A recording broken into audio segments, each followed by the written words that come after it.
እንዳሉ እናውቃለን። ስለ ኢየሱስ ስንናገር የሚያኮርፉ ሰዎች በጣም ብዙ እንዳሉ እናውቃለን።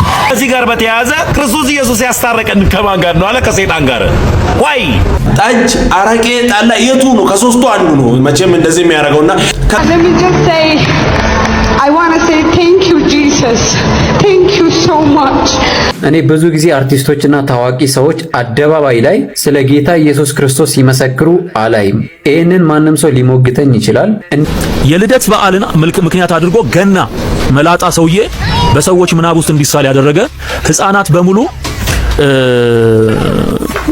መላጣ ሰው እንዲያስቡ ገና ሲባል ቆልቆል ማማ ዱላና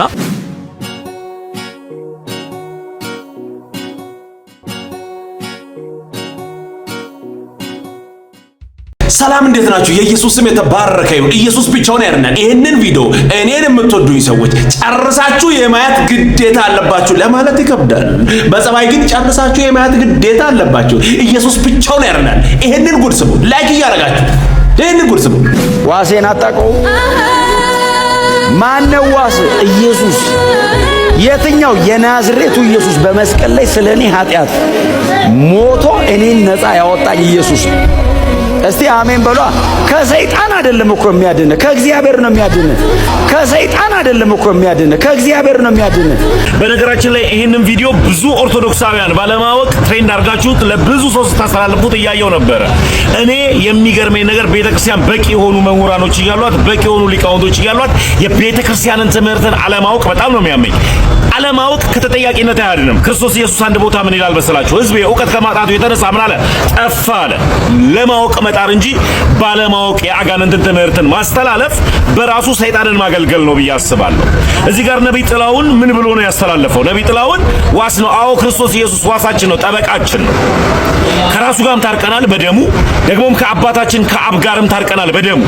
ከዚህ ጋር በተያያዘ ክርስቶስ ኢየሱስ ያስታረቀን ከማን ጋር ነው አለ? ከሰይጣን ጋር። ወይ ምን ማለት ነው ይሄ? ክርስቶስ ኢየሱስ ያስታረቀን ከአባቱ እንጂ ከሰይጣን ጋር አይደለም። ስለዚህ መልካም የሚመስል ንግግር ተናግሮ መጨረሻ ላይ አጋንንታዊ የሆነ ትምህርታቸውን ሲሰጥ አሜን ብሎ የሚቀበል ኦርቶዶክሳዊና አሜን ብሎ የሚቀበል ወጣት ሳይ ቪዲዮን በተደጋጋሚ አዝኛለሁ። ይህ ቪዲዮ አሁን አንድ ጥያቄ ጠይቃለሁ። አሁንም መጠጥ እየጠጣችሁ እንዲያጋጣሚ ይሄን ቪዲዮ እያያችሁ ያላችሁ ሰዎች ካላችሁ ወይንም ከዚህ በፊት በመጠጥ ሱስ ውስጥ የነበራችሁ ሰዎች ይሄንን መልስ እንድትመልሱልኝ ፈልጋለሁ። አሁን እየጠጣችሁ ያላችሁት በዚህ አጋጣሚ እንዳትጠጡ ወደ ኢየሱስ ነው። ግን ይሄንን መልስ መልሱልኝ። ጠጅ፣ አረቄ፣ ጠላ የቱ ነው? ከሶስቱ አንዱ ነው መቼም እንደዚህ የሚያደርገውና ከዚህ በፊት ለማውራት ያስባችሁትን ነገር እንደዚህ እየገለበጣችሁ እንድታወሩ የሚያደርጋችሁ የትኛው መጠጥ ይሁን ንገሩኝ በእግዚአብሔር። ወንድማችን ይሄንን ቪዲዮ ሲሰራ መቼም ከሶስቱ በአንዱ ተሞልቷል። ገልብጦ ማለት ነው። አላለም እሱ እንደዚህ አላለም፣ እንደዚህ አላለም። እግዚአብሔር ከምን አይነት ጉድ እንዳወጣን ይሄ ማሳያ ነው። ስሙ ይባረክ። እንደዚህ ለመጠጥና ለስካር ብላችሁ የሄዳችሁበት ቦታ ላይ በዛ በፈለጋችሁት ነገር ተሞልታችሁ የምታወሩት ነገር ሁሉ የተቀያየረ ነው። ኢየሱስ ዋሴ ነው ማለት ይሄን ያናድዳል። አንተ የምትፈልገውን መላእክትን የቅዱሳንን የቅድስት ድንግል ማርያም የትኛውን ስም ከፊት እናስገባለን? አንተ ደስ እንድን ማለት አንተና እንዳንተ የምትቃጠሉትን ሰዎች እያየን ነው። ክብር ለኢየሱስ ይሁን። ያዳነን ኢየሱስ ሆኖ ሳለ የማንን እናስገባ? ተረት ገዳይ ነው ስንል በምክንያት ነው። ስማየንን ዝም ብለህ አርሰናልና ቼልሲ መስል የኛ ይሄ ነው እናንተ ነው የምትል ሰውዬ ና ይሄንን ስማ። ከዚህ በላይ ውሸት አለ ወይ? ይሄ ሰውዬ ሲኦል እየነዳ ነው። አትነዳና ወደ ኢየሱስ ዝም ብለህ አትሂድ። ዋሴ ነው ኢየሱስ ማለት እንደዚህ አናዶ ይሄ ሰውዬ የተናገረው እንደዚህ ቦታ ቀያይሮ ሲጀመር ኢየሱስ እኮ ከእግዚአብሔር ቁጣም ጭምር ነው ያዳነን። ከሰይጣን ጋር በአንድ ማሊያ እንጮህ ነበር። እኛም ወድቀናል፣ እሱም ወድቋል። አብረን አንድ ላይ ተመሳሳይ ምርት ማለት ነው። ከዛ ጉድ ነው ክርስቶስ ያዳነን፣ ከአብ ጋር ያስታረቀን፣ ከእግዚአብሔር ቁጣ ያዳነን። እንዴ ይሄንን ደግሞ ከሰይጣን ነው ያዳነን አላለም። ክብር ለኢየሱስ ይሁን። እንደዚህ አይነት በመጠጥ ኃይል የሚነዱ ሰዎችን እየሰማችሁ ወደ ሲኦል የምትሄዱ ሰዎች ኑ ወደ ኢየሱስ። ኢየሱስ ብቻውን ያድናል። እንግዲህ ምንም ማድረግ አይቻልም። ክብር ለኢየሱስ ይሁን። ስሙ ይሄንንም ጉድ። አሁንም ዋሴ የሚለው ቃል ብዙዎቹን እያናደደ ነው። እንግዲህ ምንም ማድረግ አይቻልም። ኢየሱስ ብቻውን ያድናል። ዋሳችን ነው። ስሙ ይሄንንም ዋሴን አጣቀው ማነው ዋስ? ኢየሱስ። ሰሞኑን እንግዲህ እንደዚህ አይነት ቪዲዮዎችን ማየት ኖርማል ነገር ሆኗል። ብዙ ክርስቲያኖች የዚህን ስብከቱን ባክግራውንድ አድርገው ብዙ ቪዲዮዎች ሲሰሩ አይተናልና ለምፈልገው ነገር ምንድነው እዚህ ላይ ምክንያታችሁ ምንድነው? ይሄን ቪዲዮ ለመስራት ማለት ነው። ዋሴ ኢየሱስ ነው የሚል ነገር ስለሰማችሁ ብቻ ነው? ላይክ መጽሐፍ ቅዱስ ላይ አለ ጥቅሱ። ኦብቪየስሊ ግን ከምን አንፃር ቤተክርስቲያን እንዴት ነው የምታየው? ይሄን ነገር እንዴት ይተረጎማል? የቤተክርስቲያን አባቶች ምን ብለው ፈቱት ይሄን ነገር ብለን እንደ ክርስቲያን መጠየቅ ሲገባን ልክ እንደ ትሬንድ ያገኘነውን ባክግራውንድ ሁሉ ይህንን መጽሐፍ የሚናገረውን ትክክለኛውን ነገር እንዳትቀበል በተረት ቦታው ተይዟል። አያቀ ይህንን ትክክለኛውን የእግዚአብሔርን ቃል እንዳትቀበል በተረት ነው የተሞላችሁ። ተረት እንዴት ይሄ ነገር ይግባ? አይገባም ይላል ተረት። ወገው ኢየሱስ ዋሳችን ነው፣ ጠበቃችን ነው፣ ያዳነን እሱ ነው። ይህንን ለመካድ በአደባባይ ቤተክርስቲያን ምናምን ቤት እሺ፣ ከዛስ ምን ልትይ ነው? ኢየሱስ ዋሳችን ነው። አትቃጠሉ፣ ኑ ወደ ኢየሱስ። እንደዚህ እርር አትበሉ። ተረት ካልተጠራ የምትናደዱ ሰዎች እኛ መቼም ቢሆን መቼም ተረትን አቤት ብለን እንቀበልም። ኢየሱስ ብቻውን ያድናል። እውነት እያለ ተረት ለምን እናወራለን? ኢየሱስ ብቻ ነው መንገድ። ምንም ማድረግ አይቻልም። መጽሐፍ እናገረው ይሄንን ነው። ክብር ለኢየሱስ ይሁን። ሰው ይሄንን በደንብ አድርጋችሁ ስሙ። ወንድማችን እዛ ቤት ሆኖ የሚናገረውን ነገር ያም ሆነ ይህ ግን በዘፈን የሚከብር ኢየሱስ የለም። እሱን አንቀበልም። ግን ንግግሩ ስለተመቸኝ ነው። ኢየሱስ ሲባል ትውልድ እንዴት እንደሚናደድ ያሳያል። ስሙ ይሄንን Shout out to Ethiopia!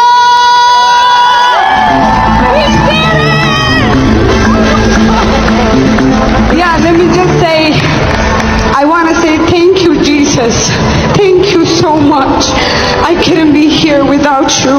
Saint Mary, my mom. ይሄ ቪዲዮ ሶሻል ሚዲያውን ያጥለቀልቃል ብዬ ጠብቄ ነበረ። ቬሮኒካ አዳነ ታንኪዩ ጂሰስ ብላ ጌታችን መድኃኒታችን ኢየሱስ ክርስቶስን በአደባባይ ስሙን ጠርታ አመስግነዋለች። ነገር ግን ህዝበ ክርስቲያኑ ወደ ሶሻል ሚዲያ ወጥቶ በአደባባይ የመሰከርሽለት ጌታ፣ ስሙን የጠራሽው ጌታ፣ ከፍ ከፍ ያደረግሽው ጌታ ምናምን እየተባለ ሲራገብ አላየውም። አይ እሷ እኮ ዘፋኝ ነች፣ ዘፋኝ ደግሞ መሰከረ አልመሰከረ ጉዳያችን አይደለም ልትሉ ትችላላችሁ። ነገር ግን ከዚህ በፊት በርካታ ዘፋኞች፣ አትሌቶች፣ ፊልም ሰሪዎች፣ ቲክቶከሮች ብቻ በጣም በርካታ ሰዎች አደባባይ ላይ ማርያምን ሲያመሰግኑ፣ መላእክት ሲያመሰግኑ፣ ጻድቃን ሰማዕት ምንላቸውን ሲያመሰግኑ በርካታ ሰዎች በየፌስቡኩ፣ በየቲክቶኩ፣ በየዩቲዩቡ ብቻ ሶሻል ሚዲያው ላይ እየወጡ ያጨናንቁት ነበረ። ብቻ የማርያምን ስም ጥሩ ኦር ደግሞ የማርያምን ስዕል ይዛችሁ ተገኙ፣ ብቻ ቅዱሳን ጻድቃን ሰማዕታት ምንላቸውን ስማቸውን በየትኛውም ቦታ ጥሩ፣ ማንነታችሁ ማንም ይሁን ጤንጤ እንኳን ሆኑ በአደባባይ የእነሱን ስም ካነሳችሁና ከጠራችሁ ሶሻል ሚዲያው በሙሉ ይጨናነቃል፣ በደስታም ይሞላል። ነገር ግን ቬሮኒካ አዳነ ኦርቶዶክስ ነች፣ ማንም ሰው ያውቃል። አደባባይ ላይ ወጣ በድፍረት እኔ ብዙ ጊዜ አርቲስቶችና ታዋቂ ሰዎች አደባባይ ላይ ስለ ጌታ ኢየሱስ ክርስቶስ ሲመሰክሩ አላይም። ይህንን ማንም ሰው ሊሞግተኝ ይችላል። እኔ ብዙ ጊዜ አርቲስቶችና ታዋቂ ሰዎች አደባባይ ላይ ስለ ጌታ ኢየሱስ ክርስቶስ ሲመሰክሩ አላይም።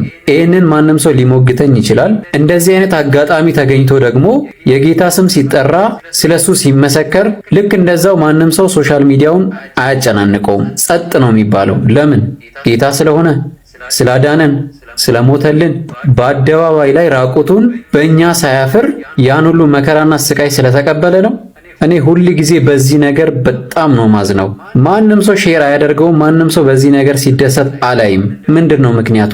የግድ ኦርቶዶክስ ለመባል የግድ ለመደነቅ የግድ ምርቃት በምርቃት ለመሆን የግድ ማርያምን የግድ ቅዱሳንን የግድ የነሱ ስዕል ይዘን መገኘት አለብን? ይሄ ነገር መስተካከል አለበት። የምሬን ነው የምላችሁ። እስከ መቼ ነው ስለ ኢየሱስ የሚመሰክር ሰው ማይደነቀው ሼር ማይደረገው?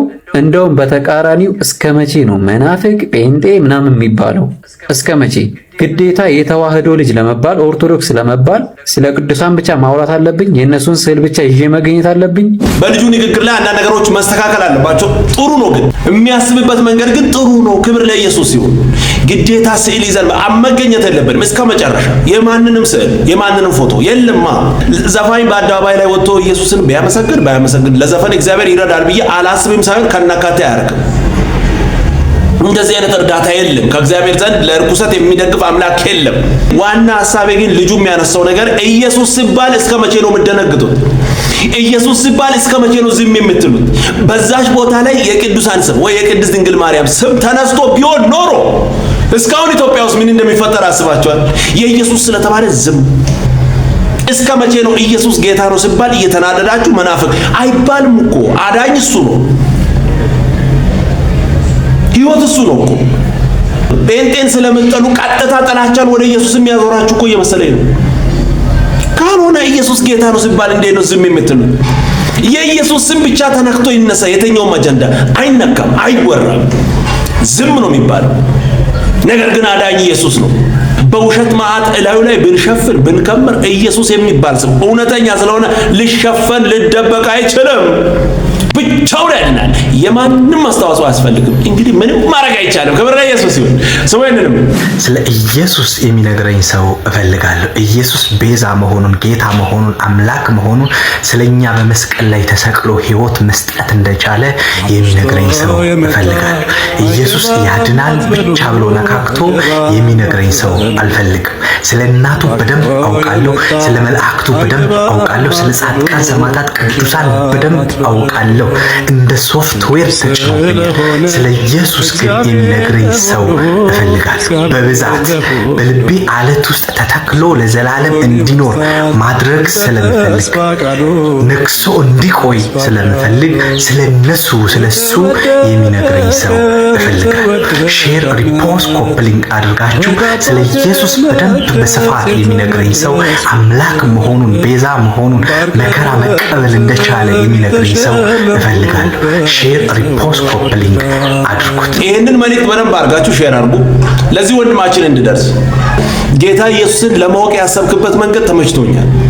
ማወቅ ፈልጋለሁ። ደስ ይላል። ክብር ለኢየሱስ ይሁን። ማንም ሰው ኢየሱስን ላንተ አስረድቶ አስተምሮ አይችልም። ኢየሱስ ጌታ እንደሆነ ልንመሰክር እንችላለን። ያንን ቃል አንተ ውስጥ የሚያስረዳ የሚያጸና መንፈስ ቅዱስ ነው። ማንም ሰው ቁጭ ብሎ ስለ ኢየሱስ ዝም ብሎ ቢተነትን ምንም አይደለም። መንፈስ ቅዱስ ግን ከማንም በላይ ላንተ በደንብ አድርጎ ያስረዳል። በልብ ውስጥም ደግሞ እንዲቀመጥ ያደርጋል። ሰው አያደርግም። ይሄንን ወደ ሰው ሳይሆን ወደ ክርስቶስ፣ ወደ መንፈስ ቅዱስ ወደዛ ጠጋ ካልክ የበለጠ ያስረዳል። ማንም እንደሱ ሊያስረዳም አይችልም፣ አይሆንም። ስለዚህ መጽሐፍ ቅዱስን አንብብ፣ ቅዱስን ቃል አንብብ። ስለ ኢየሱስ ማወቅ ፈልጋለሁ በደንብ እኮ ይሄ እኮ ተገኝቶ ነው። ደስ የሚል ሐሳብ እኮ ነው አንተ ውስጥ የተቀመጠው። በዚህ ጉዳይ ላይ እግዚአብሔርን አመስግን። ሙሉ መጽሐፍ ስለ ኢየሱስ ነው የምናገረው። በነገራችን ላይ ከፍጥረት ጀምሮ እስከ ራእይ ሙሉ መጽሐፍ ስለ ኢየሱስ ነው የምናገረው። አንተ ደግሞ በደንብ ስለ ኢየሱስ ማወቅ ፈልጋል። ከማቴዎስ ወንጌል ጀምር እየጸለይክ መንፈስ ቅዱስ በደንብ አድርጎ ያስረዳል። ክፍት አድርግ ልብ። ከዛ በኋላ በደንብ ስለሱ መረዳት ትጀምራለህ። መንፈስ ቅዱስ አንተ ካሰብከው በላይ ያስረዳል። ስለዚህ መጽሐፍ ቅዱስን በደንብ አድርጋለሁ። በደንብ ይሄንን ነው የምለው። ክብር ለኢየሱስ ይሁን። እንደዚህ አይነት ስለ ኢየሱስ ለመስማት እፈልጋለሁ የሚሉ ሰዎችን ስሰማ ደስ ይለኛል። ኢየሱስ ያድናል፣ ሕይወት ይሰጣል። ሰው ይሄንን ይመሰክራል። አንተ ደግሞ ሄደህ መጽሐፍ ቅዱስን ተቀበልና አንብብ። ግልጽ እኮ ነው። ለአንተና ለኔ ለኃጢአተኞች የተጻፈ መጽሐፍ ነው። እሱን አንብበን ወደ ሕይወት እንድንመጣ ቅዱሳን መጥቶ እየከፈቱ እንዲያነቡ አይደለም። ይሄ የተሳሳተ አረዳድ ነው። ከዚህ በፊት አንተ ስትሰማ የነበረው እንደዚህ ነው። አንተ የተገባ ሰው አይደለም፣ ማንበብ አትችልም እየተባልክ ነው የነበርከው። አይደለም፣ ለኔና ለአንተ የተጻፈ ነው፣ ለኃጢአተኞች። ክብር ለኢየሱስ ይሁን። ኢየሱስ ብቻውን ያድናል። ገልጠህ አንብብ መጽሐፍ ቅዱስ። መንፈስ ቅዱስ በደንብ አድርጎ ያስረዳል። ኢየሱስ ብቻውን ያድናል። እንግዲህ ምንም ማድረግ አይቻልም። ይሄንን ነው የምለው። ሼር አድርጉት ይሄንን መልእክት። ሰማይነን ማናቸው እኚህ ጌታ በገና ጨዋታ አይቆጡም ጌታ ይባሉ ማናቸው? ልጆች ሲጫወቱ በየስፍራው በየሰፈሩ ያሉ ጌቶች ናቸው ነው? እና የገና ጨዋታ የሚባለውን ሌላ ቀን ለምን አትፈልጉለት? የገና ጨዋታ ገና ነው ወይ? ይሄ የልደት በዓል ገና ነው ወይ? አይደለም። የክርስቶስ ኢየሱስ ልደት ገና አይደለም። ገና የሚለው ስም ከጌታ ከኢየሱስ ክርስቶስ ልደት ጋር ምንም አይነት ዝምድና የለውም። ቆልማማ ዱላ ይዞ ሩር የሚባል እንጨት እየቀጠቀጡ መጫወት፣ እሱን ስፖርት ማድረግ ከኢየሱስ በዓል ላይ አንሳ አያስፈልግም። በቃ ምንድነው ከጌታ ከኢየሱስ ክርስቶስ ጋር ያላቸው እነዚህ ሰዎች ምንድነው እዚህ በዓል ላይ የጌታ ጉዳይ ላይ ያመጡ የሚጭኗቸው ነገሮች ለምን አስፈለጉ ስትል ይሄ የአጋንንቱ ዓለም አሰራር በጣም አደገኛ ነገር ነው ወንድሜ። ከዚህም በፊት ተናግሬያለሁ። የልደት በዓልን ምክንያት አድርጎ ገና መላጣ ሰውዬ በሰዎች ምናብ ውስጥ እንዲሳል ያደረገ ሕፃናት በሙሉ መላጣ ሰው እንዲያስቡ ገና ሲባል ቆልቆልማማ ዱላና ይሄን በረባርካችሁ ስም ይሄ አእምሯችሁን ከፍታችሁ ስም ይሄ በእኛ ውስጥ በልጆቻችን ውስጥ ምን አይነት ነገር ተስሎ እንዲቀመጥ እንደተፈለገና የአጋንንት እጅ እንዳለበት በደንብ ያሳያል። ስሙ በረባርካችሁ በገና ጨዋታ አይቆጡም ጌታ እንዲሉ ያደረገ ከተወለደው ጌታ ይልቅ ሌላ ጌታ ይሄ እንትን እንዳይመስል ይሄ ዝም ብሎ ጨዋታ እንዳይመስል ዝም ብለን የምናልፈው ነገር የለም።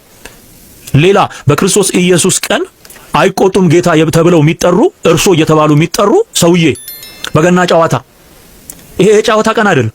ይሄ የዓለምን ታሪክ የሚቀይረው ሕፃን የተወለደበት የእግዚአብሔር ልጅ ኢየሱስ ክርስቶስ ከሰማይ የወረደበት ያንተን ታሪክ ያንተን ሕይወት የሚቀይረው ያንቺን ሕይወት የሚቀይረው ሊሞትልህ የመጣው ጌታ የተወለደበት ቀን it's amazing የእግዚአብሔር አብ ስጦታ ከሰማይ የተሰጠን ቀን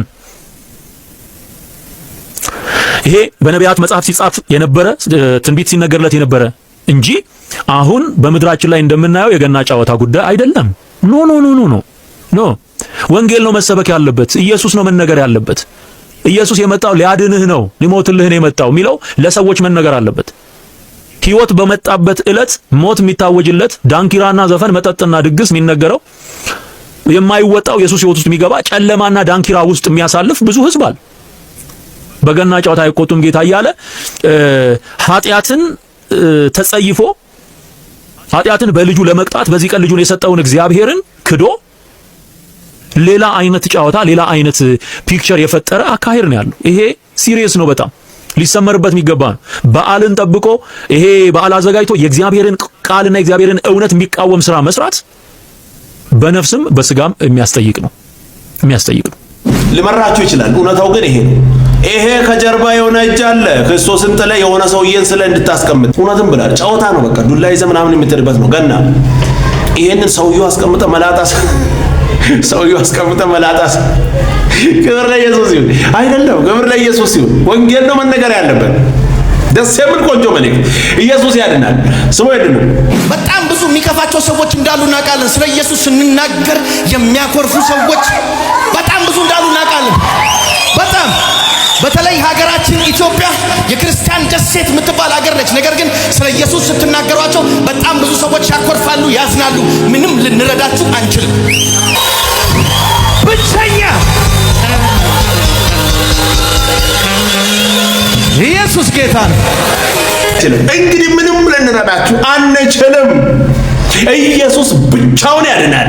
ምንም ማድረግ አይቻልም። እና የምትናደዱና የምታኮርፉ ሰዎች ምንም ማድረግ አይቻልም። ብቻውን ሕይወት ይሰጣል። ኑ ወደ ኢየሱስ። እውነታው ግን ይሄ ነው። ክብር ለኢየሱስ ይሁን። ደስ የሚል ቆንጆ መልእክት። ሰው አይደለም ደስ የሚለንን ፈቃዳችንን እያረጉ ከመኖር ደስ የሚለውን የእግዚአብሔርን ጽዋ ጠጥቶ ማለፍ ይሻላል። ፈቃድህ ይሁን።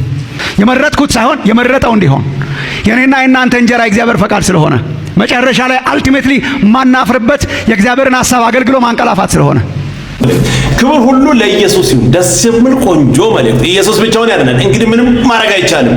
ቀጣይ በሌላ እንገናኛለን። ሰብስክራይብ፣ ሼር፣ ላይክ ማድረጋችሁን እንዳትረሱ። ወዳችኋለሁ። ተባረኩ።